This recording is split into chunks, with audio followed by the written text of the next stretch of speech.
आदरणीय दर्शकबिन नमस्कार।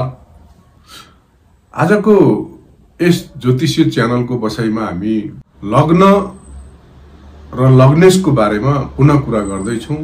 यो भन्दा गत भिडियोमा पनि हामीले लग्न र लग्नेश के हो भन्ने बारेमा चर्चा गरेका थियौं भनेदेखि आज हामी यो लग्न अथवा लग्नको स्वामी लग्नेश कुण्डलीको पुरै भाव मध्ये कुन ठाउँमा बस्दाखेरि हामीलाई कस्तो फल दिन्छ भन्ने बारेमा आज हामी अलि व्यापक रूपमा चर्चा गर्न गइरहेका छौं। आदरणीय दर्शकबिन, जो तपाईहरु यदि ज्योतिष सम्बन्धी चासो राख्नुहुन्छ, तपाईहरुलाई यस सम्बन्धी जिज्ञासा छ र सिक्न चाहनुहुन्छ भने पनि तपाईहरुको लागि यो भिडियो अत्यन्त लाभदायक रहनेछ र जसले केही पनि जान्नु भएको छैन भने पनि तपाईहरुले आफ्नो कुण्डलीलाई हेरेर आफ्नो बारेमा वर्णन गर्न सक्नुहुनेछ।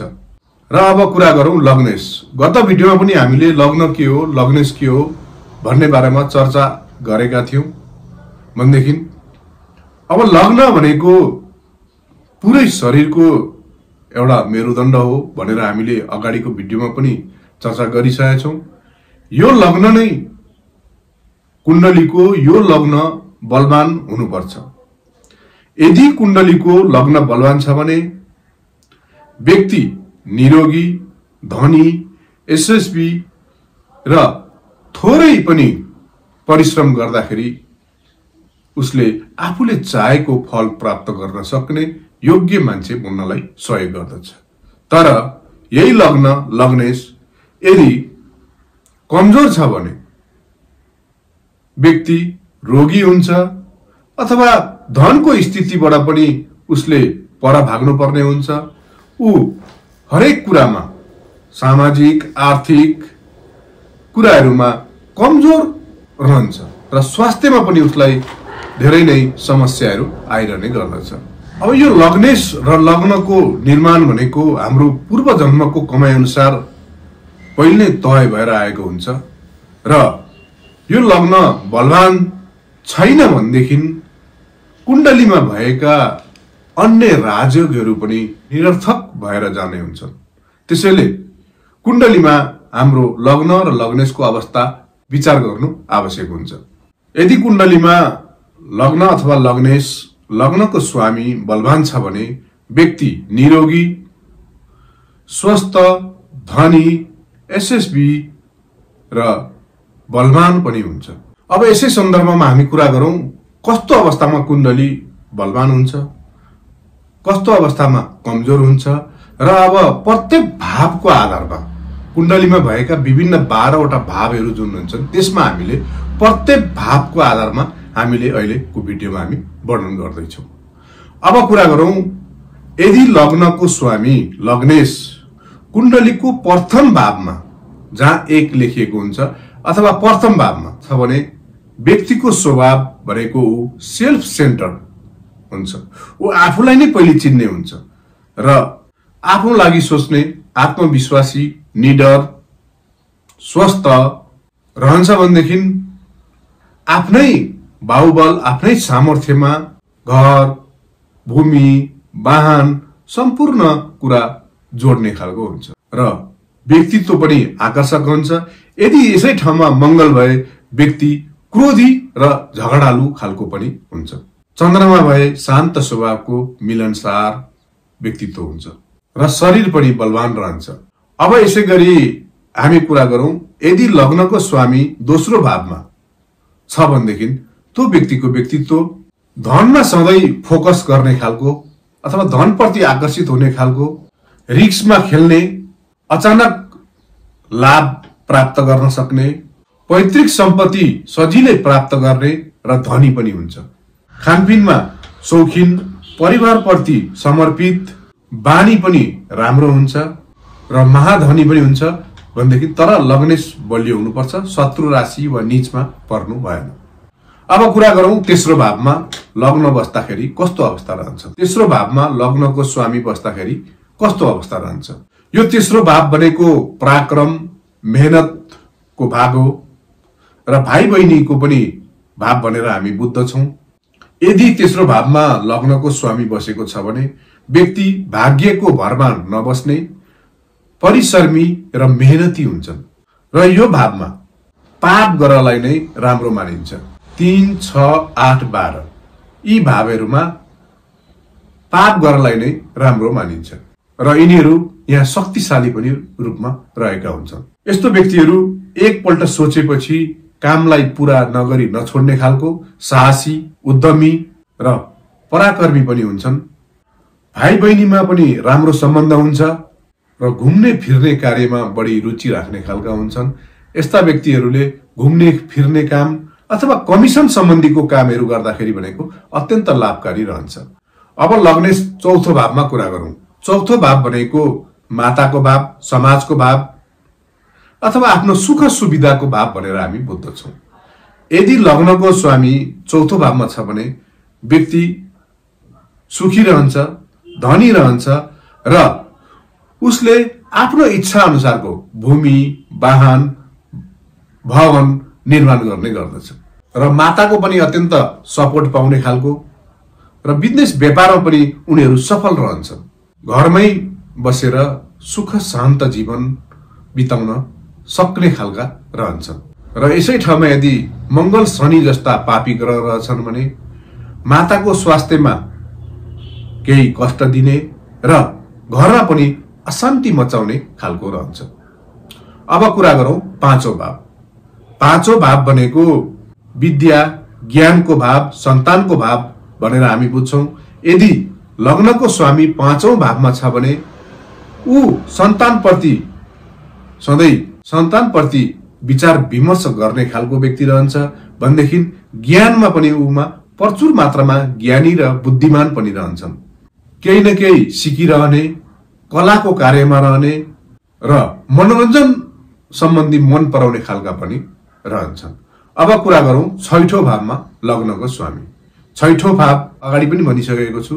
छैठौं भावमा पनि यदि पापी ग्रह छन् भनेदेखि त्यसलाई बलियो मानिन्छ र छैठौं भावमा सौम्य ग्रह भएदेखि उसले शत्रुबाट चाहिँ बस्नुपर्छ, शत्रुबाट टाढा रहने अथवा आफूलाई बचाउ गर्ने, ऋणबाट बचाउ गर्नुपर्ने हुन्छ र त्यसै ठाउँमा यदि मंगल ग्रह, शनि ग्रह जस्ता पापी ग्रहहरू छन् भने ऊ पराक्रमी, निडर, रोगसँग पनि लड्न सक्ने हिम्मतवाला रहन्छ र यसै ठाउँमा यदि स्वराशि वा मित्र राशिमा त्यो ग्रह बसेको छ भनेदेखि सधैँ शत्रुमाथि विजय प्राप्त गर्ने व्यक्ति रहन्छ। अब कुरा गरौं सप्तम घरको। यदि लग्नको स्वामी सप्तम घरमा आएर बसेको छ भने सप्तम घर भनेको विवाहको घर, दाम्पत्य जीवनको घर अथवा वैवाहिक जीवन, पार्टनरको घर भनेर हामी बुझ्दछौं।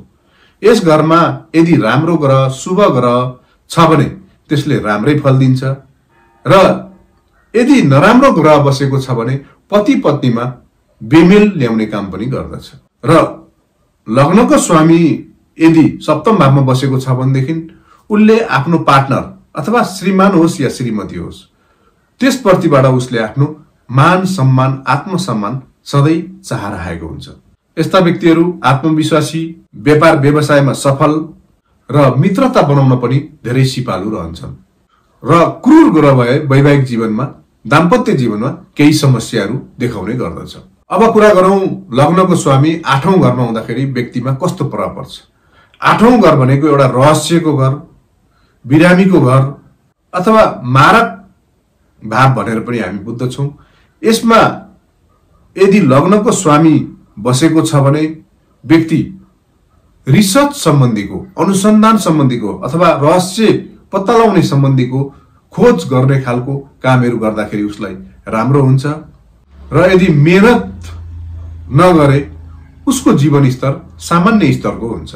यस्ता व्यक्तिहरूले आफूले गरेको प्लानिङको बारेमा समस्याको समाधान नहुन्जेलसम्म अथवा प्लानिङ सक्सेस नहुन्जेलसम्म त्यो प्लानिङलाई गोप्य राखेर आफ्नो कार्य गर्नलाई सफल मानिन्छ। ससुरालीतिरबाट अथवा अचानक धन प्राप्ति गर्ने योग पनि रहेको हुन्छ। अब कुरा गरौं लग्नको स्वामी लग्नेश यदि नवौं घरमा। नवौं घर भनेको भाग्यको भाव हो अथवा पिताको भाव भनेर पनि हामीले बुझ्दछौं।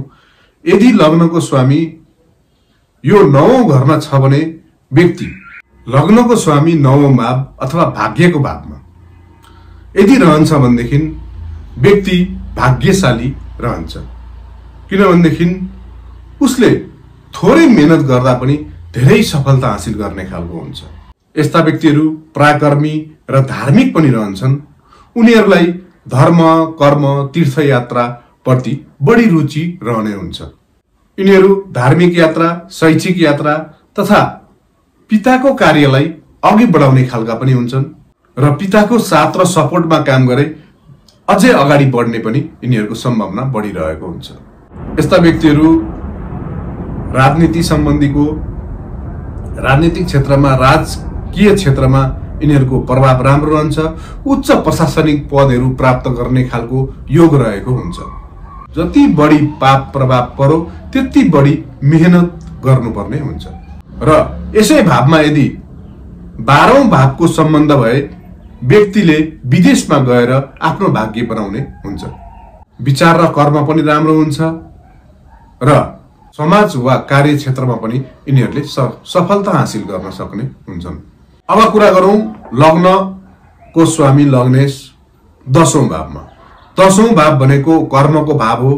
यस्ता व्यक्तिहरू कर्ममुखी रहन्छन्, काममा बढी फोकस गर्ने अथवा कर्मयोगी रहन्छन्। आफ्नै नाम र कामबाट परिचित हुन चाहने, प्रशासनिक राजनीतिक पद प्राप्त गर्ने, समाजमा लोकप्रिय पनि रहन्छन् भनेदेखि अरूको सहयोग बिना नै आफू माथि पुग्न सक्ने क्षमता यस्ता व्यक्तिहरूमा रहेको हुन्छ र यस्ता व्यक्तिहरू आफ्नै व्यापार व्यवसायमा सम्मिलित रहेका हुन्छन्। अब कुरा गरौं 11औं भावमा लग्नेशको भूमिका। लग्नको स्वामी यदि 11औं भावमा रहेको छ भने यो एउटा आयको भाव, लाभको भाव भनेर पनि हामी बुझ्दछौं। यस्ता व्यक्तिहरूलाई धन सम्पत्तिको कमी रहँदैन र यिनीहरूमा अनगिन्ती इच्छाहरू पूरा गर्ने सामर्थ्य रहेको हुन्छ र यस भावमा जति धेरै ग्रहहरू बसे यिनीहरूका आय स्रोतहरू पनि त्यति नै धेरै रहेका हुन्छन्। यस्ता व्यक्तिहरू पुरस्कार प्राप्त गर्ने, सम्मान प्राप्त गर्ने, आफ्नो जीवनलाई आनन्दमय रूपमा बिताउने खालका हुन्छन्। अब कुण्डलीको अन्तिम भाव 12औं भावमा हामी कुरा गरौं। 12औं भाव भनेको मोक्षको भाव पनि हो र व्ययको भाव पनि हो। त्यस्ता व्यक्तिहरू दान गर्न रुचाउने, जन्मस्थान भन्दा पनि बाहिर गएर जीवनलाई सफल बनाउन सक्ने खालका हुन्छन्। यदि त्यस ठाउँमा खराब ग्रह छ भनेदेखि उनीहरूलाई निन्द्रा पनि कम लाग्ने र खराब संगत, कुसंगतिमा पर्न सक्ने सम्भावना पनि प्रबल रूपमा रहेको हुन्छ र उनीहरूले सधैँ आफूले मन नपराएको ठाउँमा गएर बस्नुपर्ने पनि हुन सक्छ। समग्रमा भन्दाखेरि यो कुण्डलीको 12औं भावमा लग्नको लग्नेश बस्नुलाई त्यति राम्रो मानिँदैन। हस्त दर्शकबिन, तपाईहरुलाई कतिको लाभप्रद रह्यो यो भिडियो र यस्तै भिडियो हेर्नको लागि सब्स्क्राइब, लाइक, कमेन्ट र शेयर गर्दै जानु होला र तपाईहरुमा पनि यदि आफ्नो चिना कुण्डलीको बारेमा विमर्श गर्नु परेमा यो दिएको WhatsApp नम्बरमा कल गर्न सक्नुहुनेछ भन्दै आजको यो भिडियो म यही समाप्त गर्न चाहन्छु। हजुरहरूको दिन शुभ र मंगल बितोस्। हस्त प्रणाम।